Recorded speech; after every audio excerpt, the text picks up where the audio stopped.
How's everyone? Pretty good. Feeling isolated. Yeah, aren't we all? Oh, where'd they go? Hi, Nita. It's getting. General.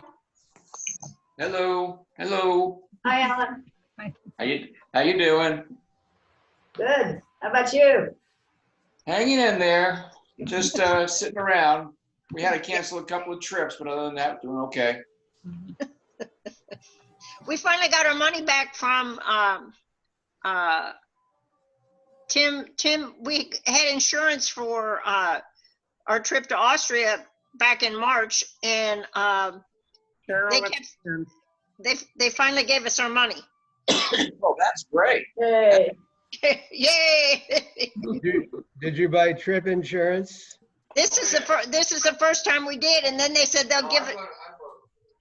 And they said, well, they'd give us a airline credit for 12 months until February of 2021. And we said, hey, we don't want an airline credit because we might not be able to go anywhere by 2021. This is. Yeah, who knows? We want the money back. Thank you very much. You need to unmute. Yeah, I know. I was talking to my dog earlier, so I thought I'd mute it. That's all. Does anybody else on?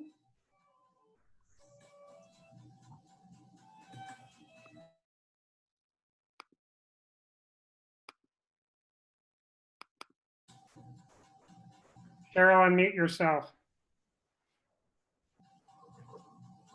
Am I unmuted? Yes. Okay. Yeah, I thought I did. Okay. You can hear me? You may begin. All right. Good morning, everyone. Welcome. Doug asked me if I would be service. He asked me a few days ago, and I said, sure. I like doing this. I think it's really kind of fun, even the Zoom kind. If you look good from the shoulders up, you don't have to wear pants. So it's pretty cool. How's everybody this morning? All good? I guess everybody's muted, so I just have to go with the thumbs up. Yes. Welcome. We are the Gathering at Northern Hills. You all know who we are. It's mid-July already, and it looks like it's going to be a beautiful day. Some good sunshine and some thunderstorms for our gardens, so it looks like it's going to be a really great morning and rest of our day. So you guys know where your bathrooms are, so I'll have to tell you that. To announce this morning, one is we are going to file since we've done that, so we're getting back into doing the Spark. And a good way to be able to, throw $5 or $10 in the Spark basket. What would it be called? The Spark basket in the ethereal Spark basket is we have a new app where you can donate the money to the church. It's probably a lot like Venmo. So that the instructions as to how to do that is in the announcements. So I don't remember what it's called. Giftify, is that right? Yeah, I have not done it, but I understand it's really easy to do. Once you register, then it's just totally easy, and you don't have to use it very much, but it is helpful for occasionally just dropping a few dollars into the basket. That's perfect. Yep, perfect. So that's one announcement. The other announcement I'd like to make is we are going to do an online auction instead of a live auction this year. So again, that is in the announcements. It is still a Hawaiian luau, so everyone is expected to dress up. Well, everybody doesn't dress up, but you all know I will. It's still a Hawaiian luau theme, and there's going to be a kickoff on September 26th, like a Zoom party, and then the auction will be open for an entire week so that you can spend some time browsing over all the great items that we have. We're still accepting items. Gift certificates are always well appreciated. So if you have more items that you would like to donate, Betsy is in charge of that. If you would let her know, and we can add that to the list. Let's see. There are quite a few people who need to be in our thoughts and prayers. And again, that list of individuals is also in the announcements, if you would like to read over that. I think those were all these announcements that I wanted to emphasize. Also, you should have received your secret number as to how to get into the church. We do ask that you do not enter the church unless it's absolutely necessary, because we're trying to keep Adrian healthy as well. I think that's everything this morning to start. Jack Brennan, I know there was one other thing. In the Harbinger, there is a really long and comprehensive write-up about the GA conference that occurred the other week. So I would encourage you to take a look at that. So I'd like now to pass the mic over to Jack Brennan. He wanted to speak on behalf of the social justice team. Thank you, Cheryl. Yep. Well, people were talking a few minutes ago about feeling a little isolated and bored or whatever. I got the perfect thing for everybody. I have been tasked with trying to organize a GNH team to be one little cell in the nationwide UU effort to get out the vote in November. Carol Womeldorf is working on this at a broader level, but I'm going to try to organize our team. Everybody knows the danger of voter suppression. Everybody knows who voter suppression will benefit. Everybody knows who will benefit if we do get out the vote. So I hope people will think that's a good way to spend a little time. Voter advocacy now in the virus pandemic is not the same as it used to be. People are not going to be standing at Fountain Square or going door to door. Almost all of this is going to be done by phone and by computers from our homes. So it should be pretty easy to participate. We'd like everybody to do a lot, but if you can only do a little, it's like they say on the NPR ads, every contribution is important, no matter how small. UU The Vote is focusing on 3 goals. 1, be getting people registered. 2, making sure they get their ballots. And 3, getting their votes counted.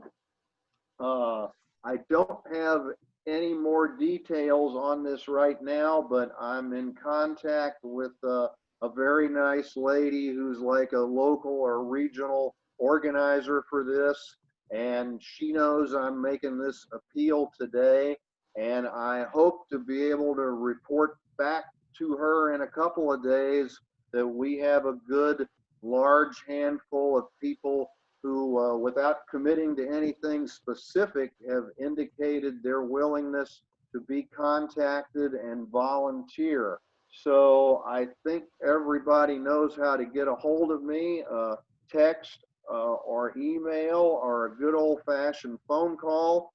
So please think about this. Please, I think it'll make you feel good if you're doing something to help get the vote out. I think everybody looks at what's going on politically, and sometimes it can overwhelm you and make you sad and frustrated. But if you do a little something, you will feel better. I'm confident.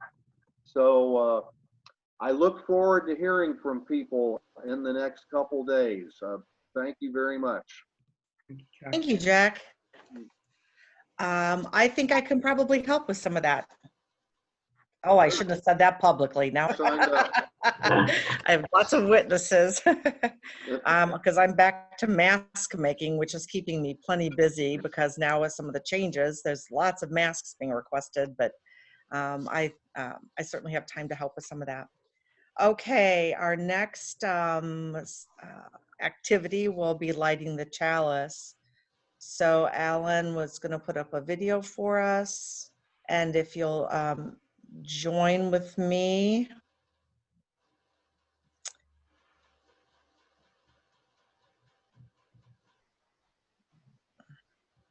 Let's see.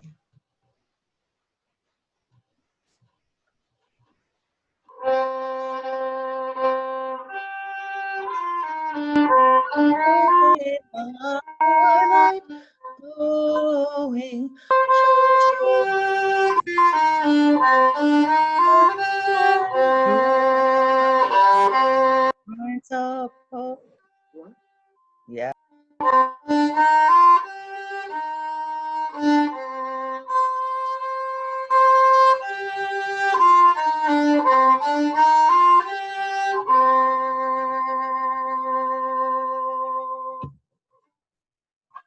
Sorry about that. I didn't mute when we were doing that. So you had to listen to me squeaking. All right. And is our prelude, Won't You Be My Neighbor by Fred Rogers. And I'd like to make a statement here. Those of you who may not know, Carol Levrant passed away. And I think that she epitomizes the ideal neighbor, the ideal friend.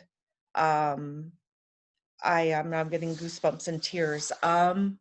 So I'd like, I just wanted to mention that so that maybe during this time we can kind of lift her up and lift Mel up right now during the prelude.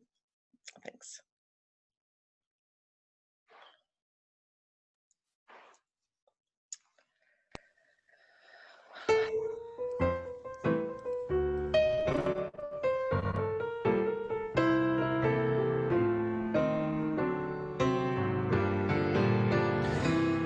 It's a beautiful day in this neighborhood, a beautiful day for a neighbor. Would you be mine? Could you be mine? It's a neighborly day in this beauty wood, a neighborly day for a beauty. Would you be mine? Could you be mine? I've always wanted to have a neighbor just like you. I've always wanted to live in a neighborhood with you. So let's make the most of this beautiful day. Since we're together, we might as well say, would you be mine? Could you be mine? Won't you be my neighbor? Won't you please? Won't you please? Please won't you be my neighbor?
Okay, next we are going to sing together. Alan will put the words up on your screen. We're going to sing "We Would Be One."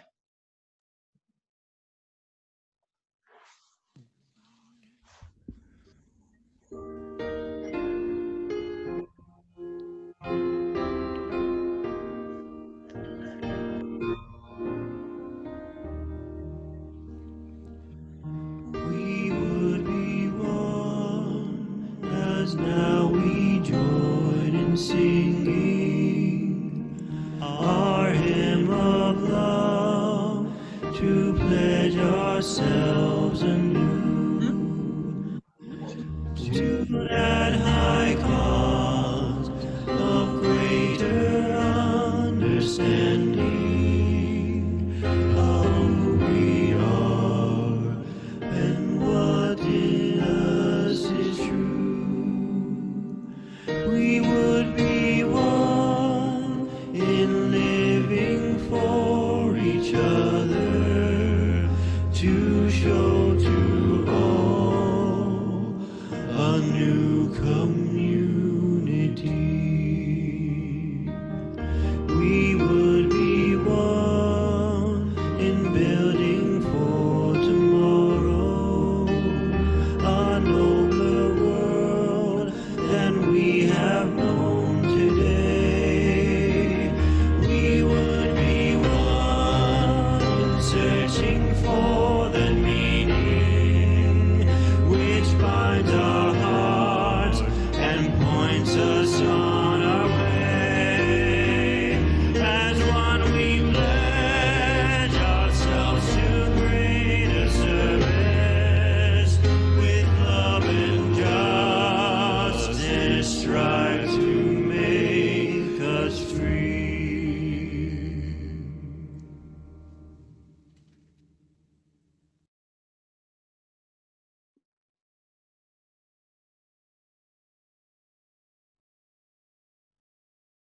If you would all join with me, please, in reciting our unison affirmation. We pledge, there we go. We pledge to create, or we seek to create, a welcoming community that celebrates human diversity, encourages spiritual growth, fosters responsiveness to our world, and commits to the future of all children. Thank you. And now I will hand it over to Doug. Thank you, Cheryl. Morning, everyone. It always does my spirit well to see everyone's faces on screen. It's almost like being back in our sanctuary, but good morning and thank you. My theme for my message series this month is don't just survive, thrive. And the topic for today is connect, connect, and connect again. In one of Buddhism's wisdom writings, there's a story about a student named Ananda coming to the Buddha and excitedly exclaiming, "Lord, I've determined that half of a holy life is admirable friendship, admirable companionship, and admirable camaraderie." "Don't say that, Ananda," the Gautama replied. "Don't say that. Admirable friendship, admirable companionship, admirable camaraderie are actually the whole of the holy life." And to yet another disciple, the Buddha taught, quote, "A lovely intimacy with good friends leads to peacefulness, virtuous conduct, frequent conversations, diligence, and insight into impermanence," end quote. And added to these teachings, the Gautama also said, quote, "Love your friends from your heart and not your needs," end quote. And friendship, he added, means understanding and not agreement. It means forgiveness, not forgetting. It means memories of the relationship last, even when contact is lost, end quote. Now, like all great prophets, the Buddha understood the human psyche. We thrive when we have meaningful interpersonal connections. And indeed, a Harvard University study involving 724 people that began in the year 1938 and lasted well into this century, which is the longest scientific study in history, it found what the Buddha determined 2,500 years ago. The study examined all of the things that might make people happy. Harvard published the study's results in 2012, and not surprisingly, they show that in an overwhelming majority of participants, were not made happy by money, good health, fame, or satisfying work. People are happy or not based almost solely on the quality of their relationships. In other words, the title of my message this morning echoes what the Buddha and Harvard teach. We must connect and connect and connect again in order to not just survive, but thrive. The multiple polls, however, show that there are many Americans who must not be thriving because the average person in our nation has only one very close friend or confidant. And over a fourth of all Americans report they have nobody who is a close friend, companion, or family member. And the vast majority of disconnected persons are over the age of 75. Young people have more friends than seniors do, and women have more friends than men. Now, the absence of meaningful connections for many people has obviously worsened with the pandemic. Forced into isolation, far too many persons right now are not significantly connected with anyone. And far too many people are sadly dying alone, with nobody to call or care when they're seriously ill. There are reports of people who have passed away during the last 3 months that are not discovered for many days or even weeks. These people suffered and died sick, frightened, alone, and mostly unloved. I believe that along with many other deficiencies in our nation, this is one of the most tragic, that our individualistic society often forgets the sick and the elderly, the introverted, or the different. In this regard, my message today is partially a follow-up to last Sunday's message. While we each must try to find significant connections in order to personally thrive, we must also intentionally reach out to the isolated, alone, and shut-in persons as a way to be others-focused. If we want all people to be better off, we must do our part to ensure that as few people as possible feel disconnected. As I pointed out last week, the ethic of selflessness is often paradoxical.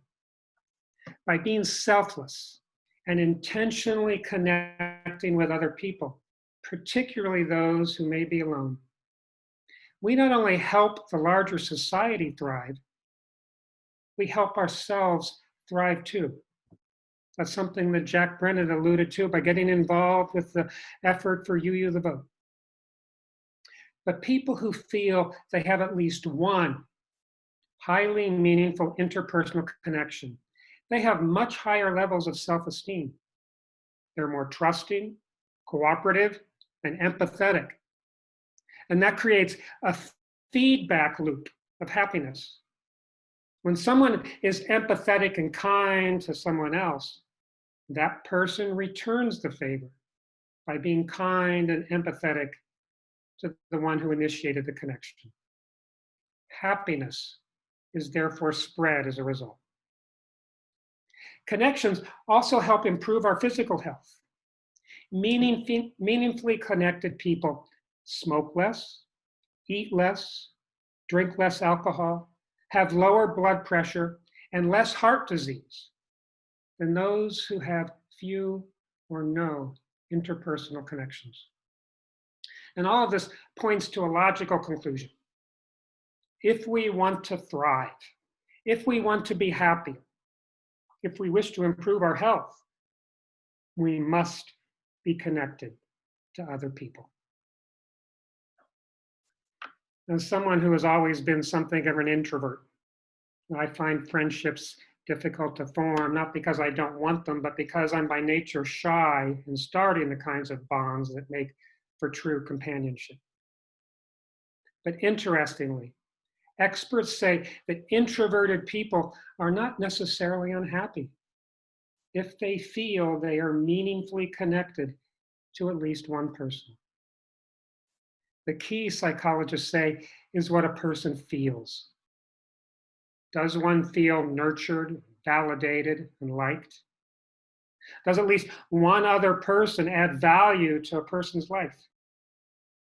If that is so for someone who's shy, then all is good.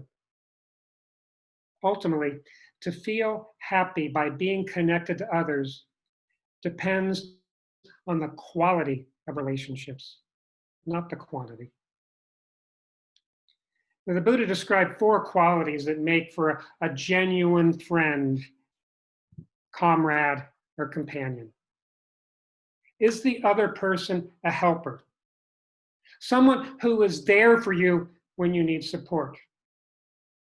Is the friend or other person a loyal confidant? Someone you implicitly trust in all things?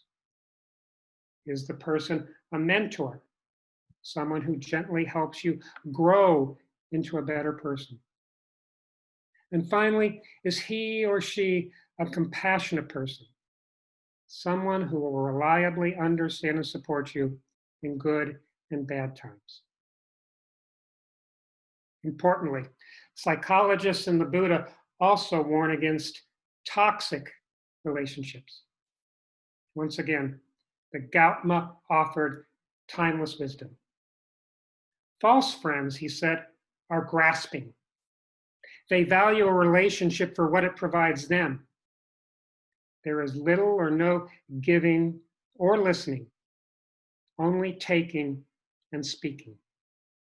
A fake friend can also be a smooth talker, according to the Buddha. They lack humility.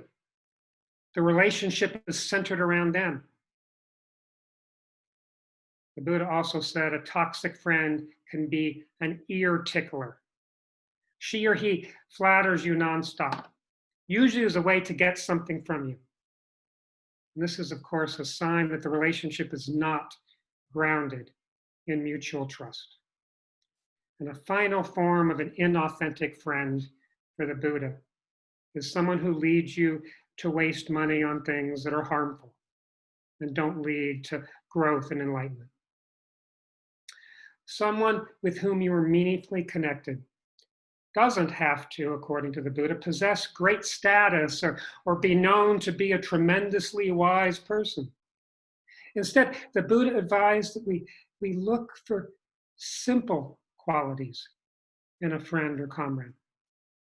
Humility, kindness, discretion, and generosity are the simple attributes he mentioned. Mostly, the Buddha said a healthy relationship with someone is interdependent. They're interlocking strengths and weaknesses in each person that are woven into a fabric of affection and trust. Healthy connections for the Buddha are like this symbol that Adam will now, if you will, please, Adam or Alan, put up on the screen.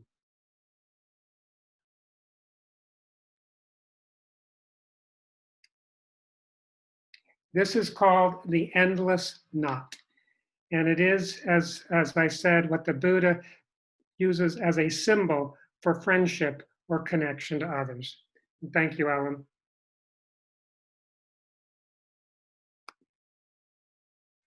Crucially, as you may have noted, the endless knot is just no beginning and no end. And this echoes a teaching of the Buddha that I mentioned earlier. Memories of a true and healthy human connection, they last, even when contact is lost. And this endless knot concept is especially important during the COVID pandemic. Contact with others may be infrequent, certainly not in person, and they may even be entirely absent. But I don't think that means one cannot still be connected to others, even in figurative ways. And too often, those who are humanist or secular reject the idea and benefits of prayer. And while I don't believe prayers are heard by a God who listens to our prayers and then responds, I do believe prayers are expressions of our hearts.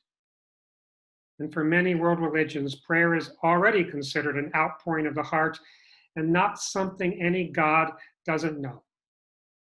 Instead, for most world religions, prayers are just what I said. They're beneficial because they literally express what a person feels. They reveal karmic good energy. It's obviously something symbolic. Good thoughts and prayers for someone help the one praying. They do no harm. And in a mysterious way, they send love into the wider universe of goodness. And prayers reinforce in individuals attitudes of concern and affection. And that is something that is then subconsciously spread in everyday interactions. And even more, it's been proven that people who know they are prayed for, they do better knowledge of being prayed for. No God has intervened, but someone's love has. And that translates into emotional and physical healing. Good thoughts, meditations, and prayers are ways to also be connected, with others. For me, is that I try to use to meaningfully connect with someone, particularly with people who may be alone. Intentional about giving our time. Some experts suggest scheduled connection times with particular people, maybe even every day, are good.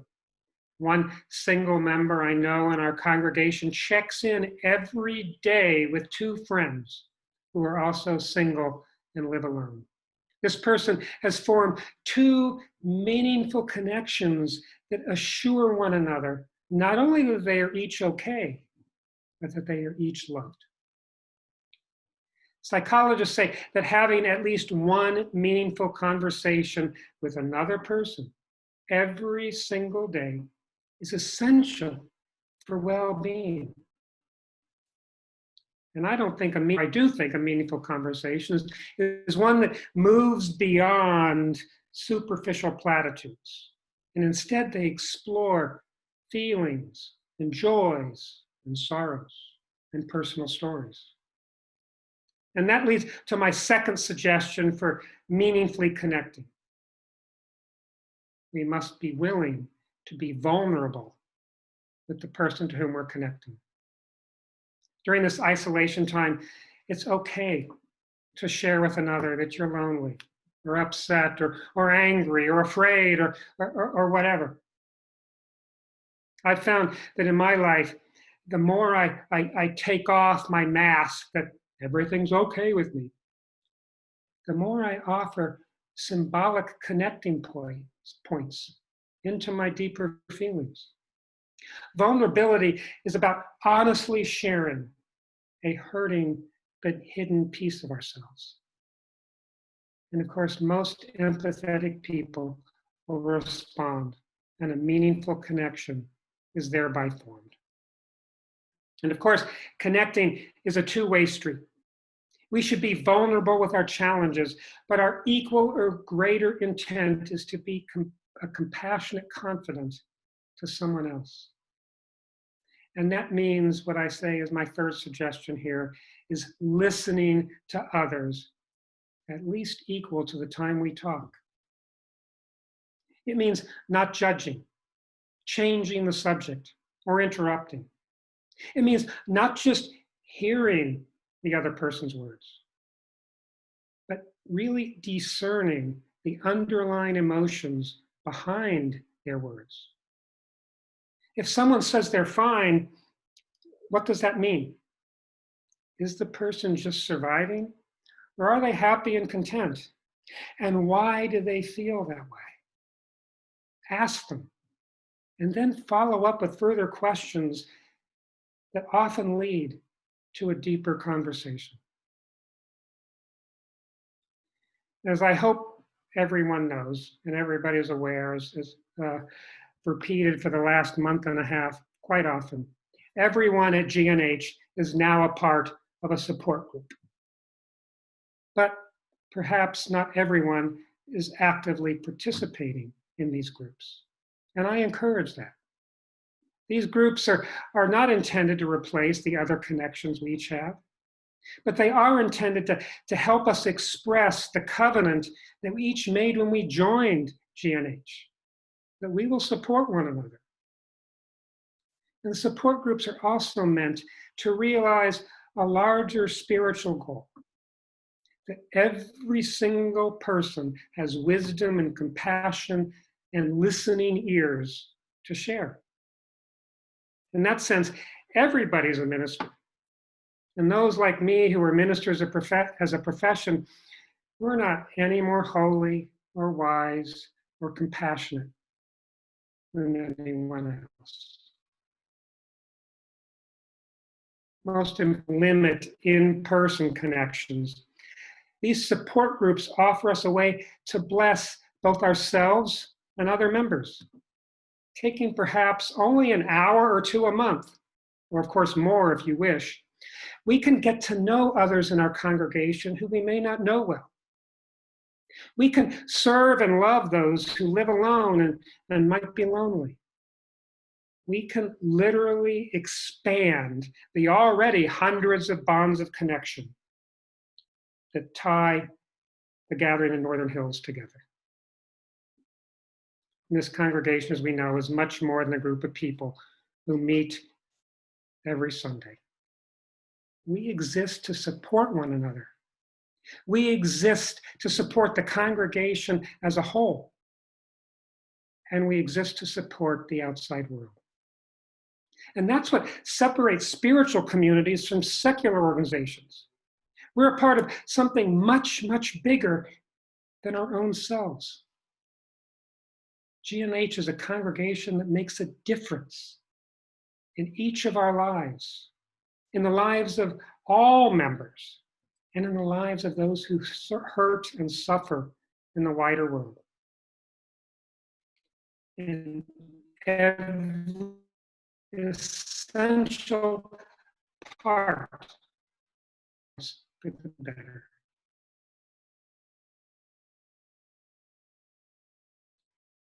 Offer this month on the subject of don't just survive, but thrive, not to feel any guilt or anguish about what I'm suggesting.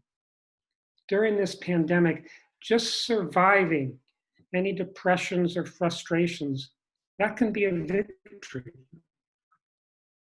But we know that mere our purpose in life.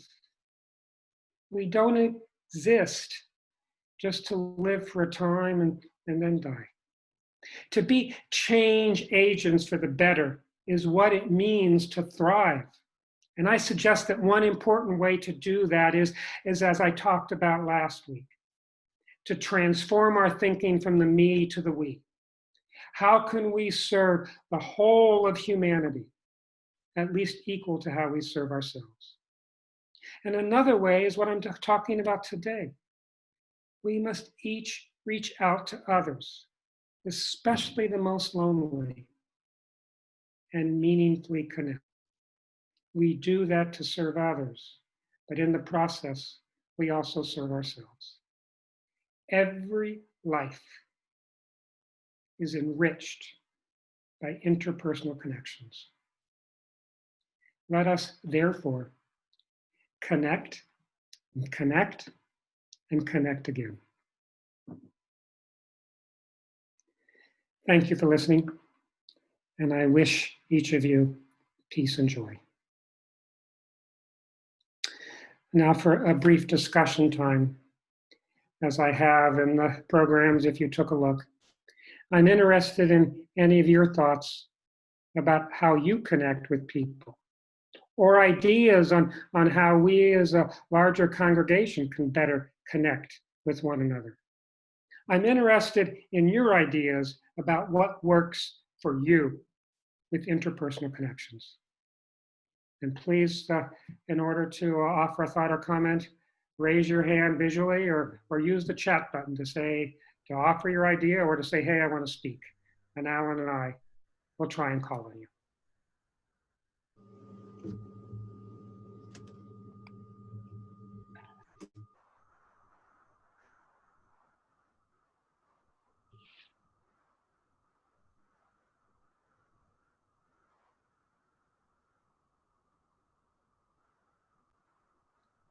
I put everybody to sleep.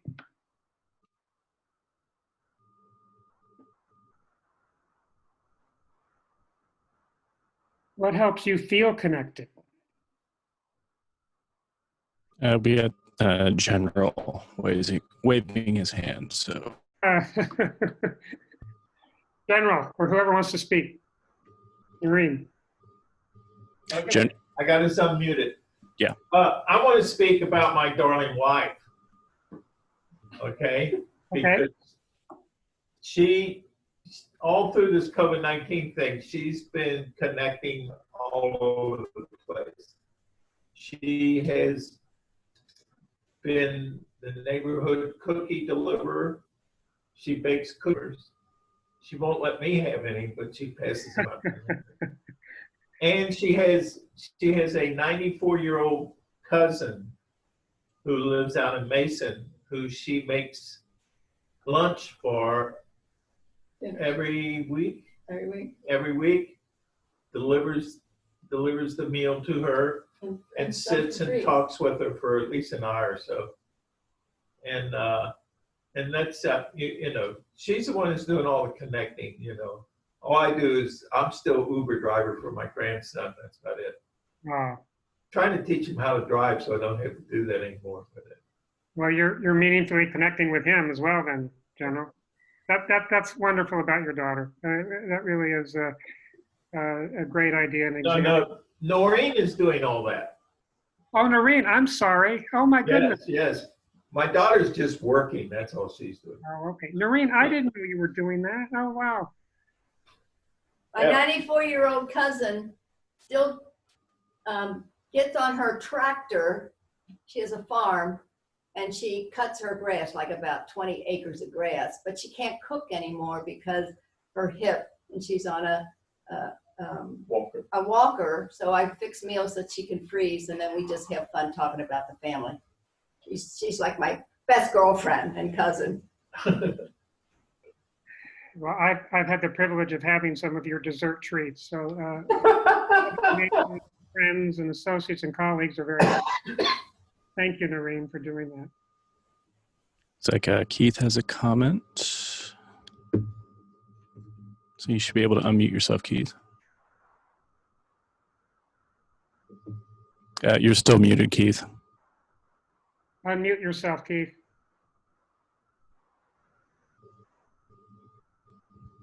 You're unmuted now.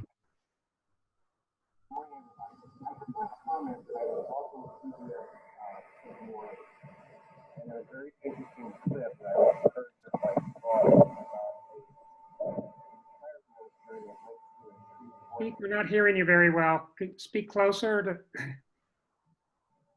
You're unmuted, but the audio is really bad. The audio is not so good, Keith. I'm sorry.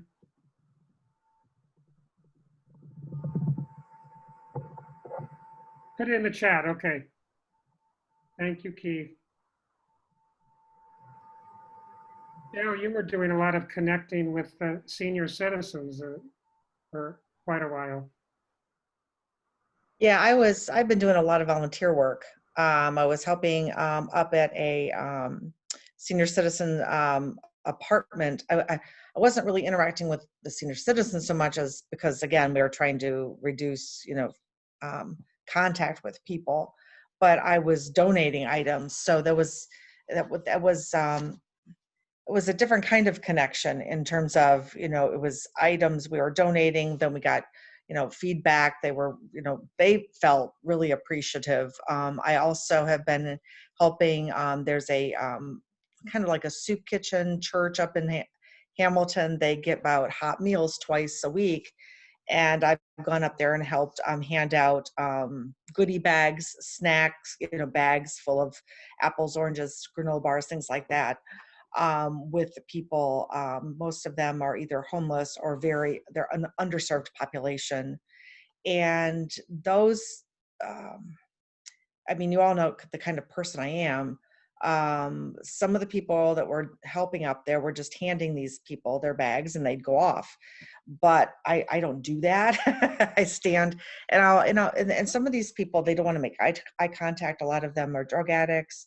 And I really, there were so many times I would talk to those people and I would get goosebumps. It was that kind of connecting. And even if I only talked to them once ever, there was a connection there. And that was good for me too. Now, these aren't long-term connections like what we're talking about, but it was still, once I did that, I found when I came home, it was like, wow, I feel like so much better than being cooped up making masks.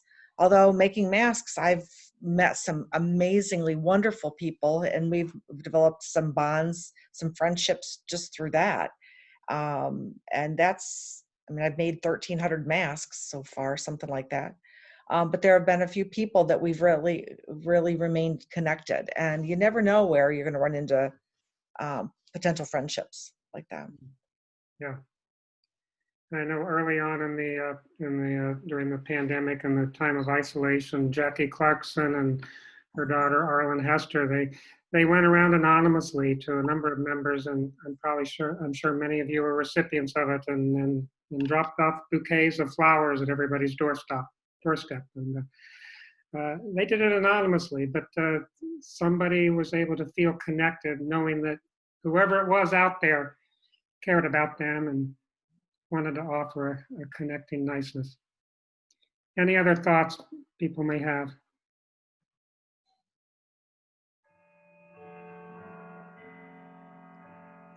Well, I thank you for listening.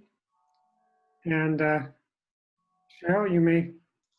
All right, let me pull our service. All right, let me go back and see what we do next. All right. We are going to share our wealth. Again, if you have Givelify, that's great. If not, try it out. Excuse me. And then we're going to have Michael play a little Muppet song. I love it.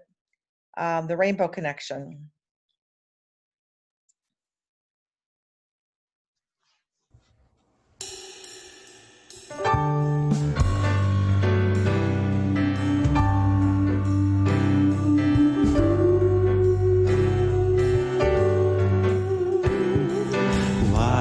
So many songs about rainbows. What's on the other side? Rainbows are visions, they're only illusions.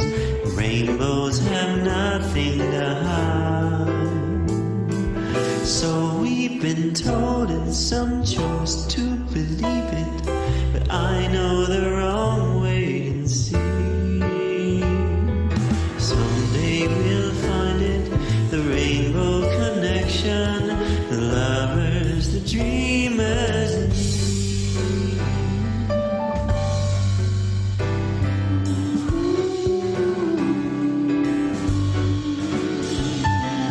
Who said that every wish would be heard and answered? could wish on the morning star. Somebody thought of that, and someone believed it, and look what it's done so far. What's so amazing that keeps us stargazing? What do we think we might see?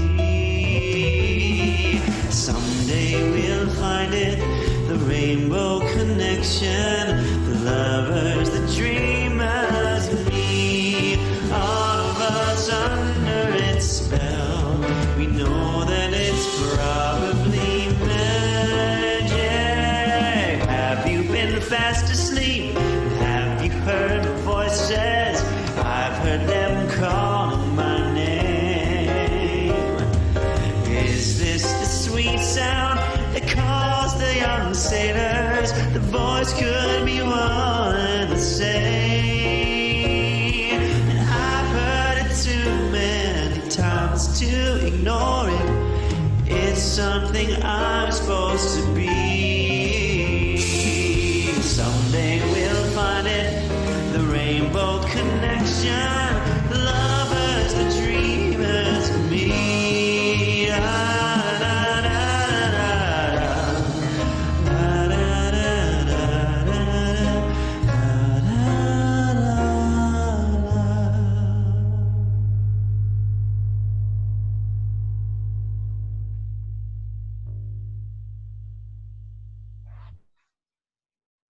Thank you, Michael.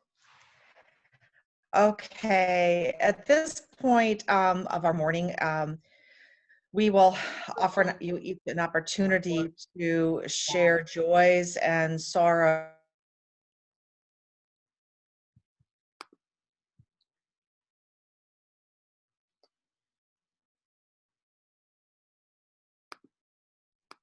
Whoops, sorry. I've been talking, you couldn't hear me. Now can you all hear me? Sorry about that.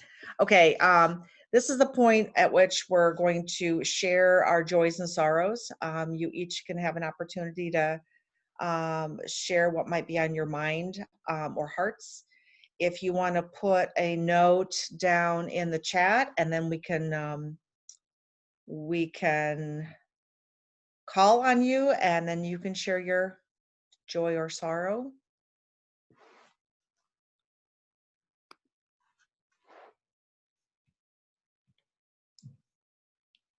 So Jack's waving his hand. Okay. Okay, you're being asked to unmute, Jack. Okay, it says I'm on family. I have a nephew about, I guess, in his mid-50s that has been through a long, tough period waiting for a kidney transplant, and he finally had it last night, and they gave him a new pancreas also, and everything seems to have gone really well. So we're happy about that. Oh, good. Good. Thank you.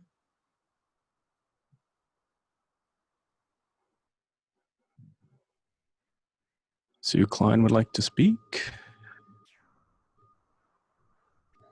Okay, you should be unmuted, Sue. Thank you.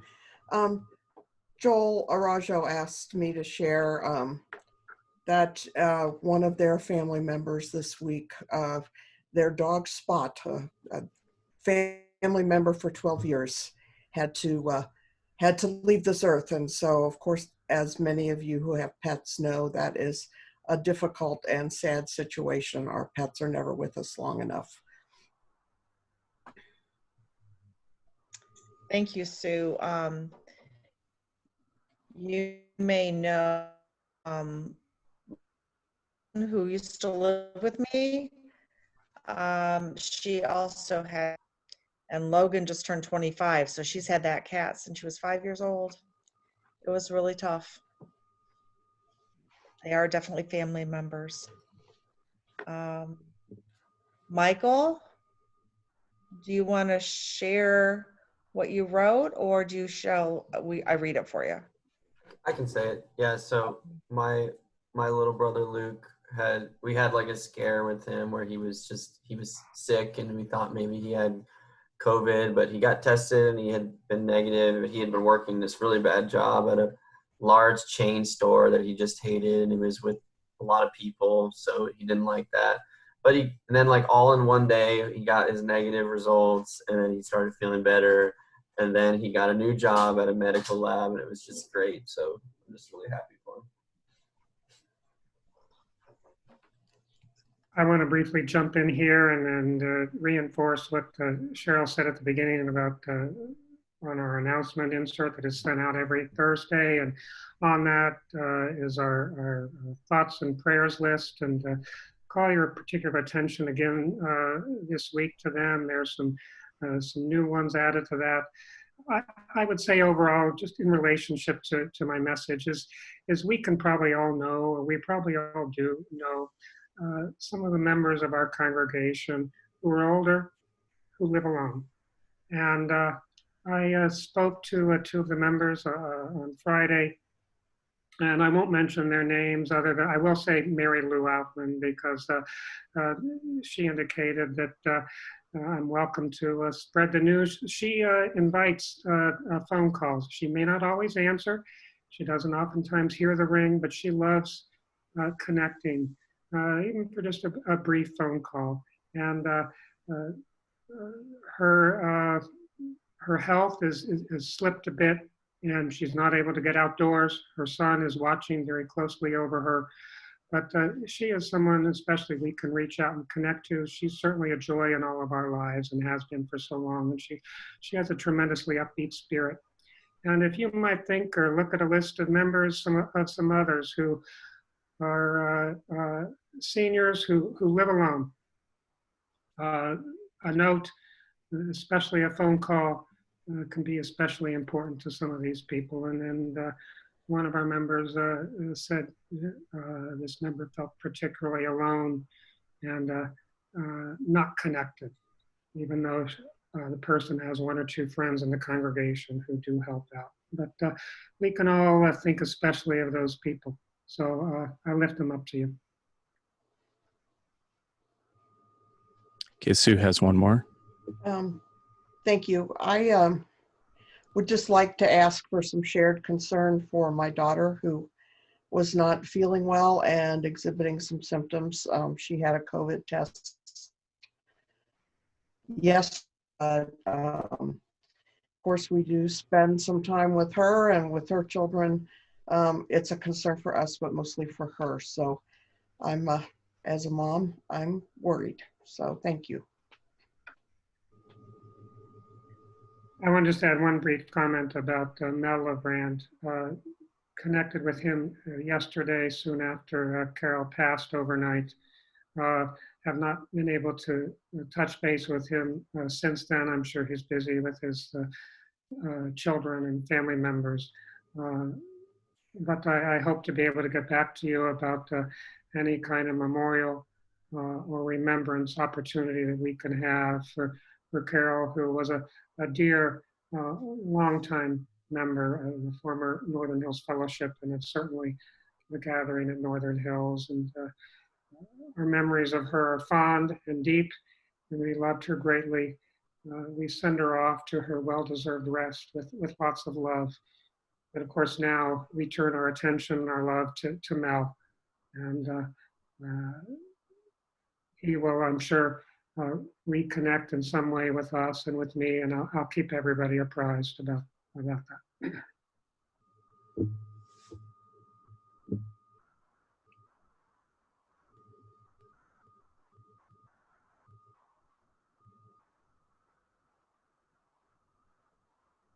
Anybody else have anything they'd like to share?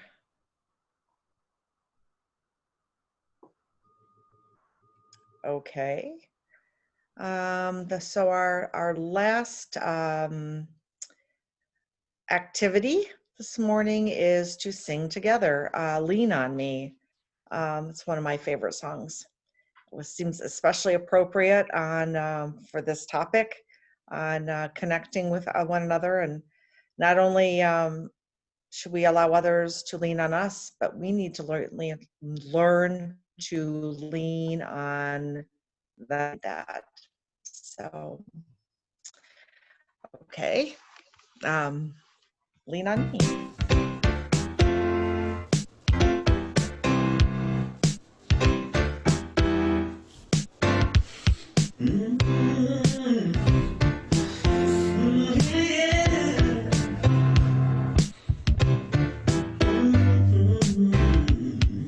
Sometimes in our lives, we all have pain, we all have sorrow, but if we are wise, we know that there's always tomorrow. Lay on me, away on us wrong, and I'll be your friend. I'll help you carry on, for it won't be long.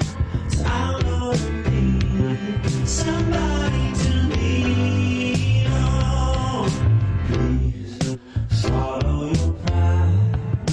If I have things you need to borrow, for no one can feel those of your needs that you won't let show. Lay on me, lay on the throne, and I'll be your friend. I'll help you carry on. Oh, it won't be long. It won't be all I need. Somebody to lean on. You just call on me, brother, when you need a hand. We all need somebody to lean on. I just might have a problem that you'd understand. We all need somebody to lean on. If there is a load you have to bear that you can't carry, I'm right up the road. I'll stay alone if you just call me. Lay on me when you're strong. I'll be your friend. I'll help you carry on. It won't be long. It won't be long. I need somebody to lean on.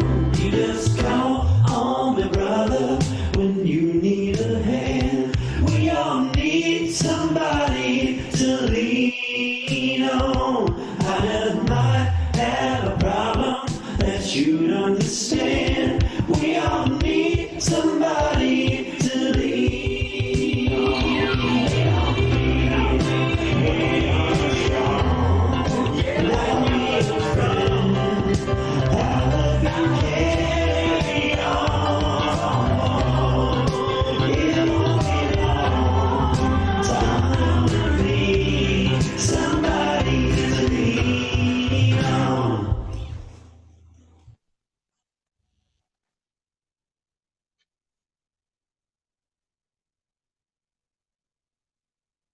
That we are doing this via Zoom, and I know that's what we have to do, but it's really hard to sing that song by yourself.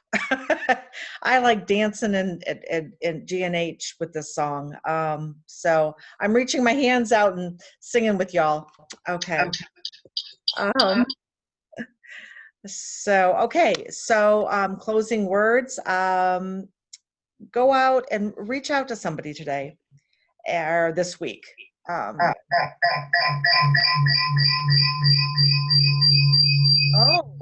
well, that was kind of different. Somebody's mic was on, so I just muted. Then there was some feedback. It kind of sounded like a parrot laughing to me. It's going to be a beautiful week. Let's make it more beautiful by reaching out to someone. We are going to be breaking out into our mini groups afterwards for a little bit, so stick around and keep that fire burning inside. Have a great week, everyone.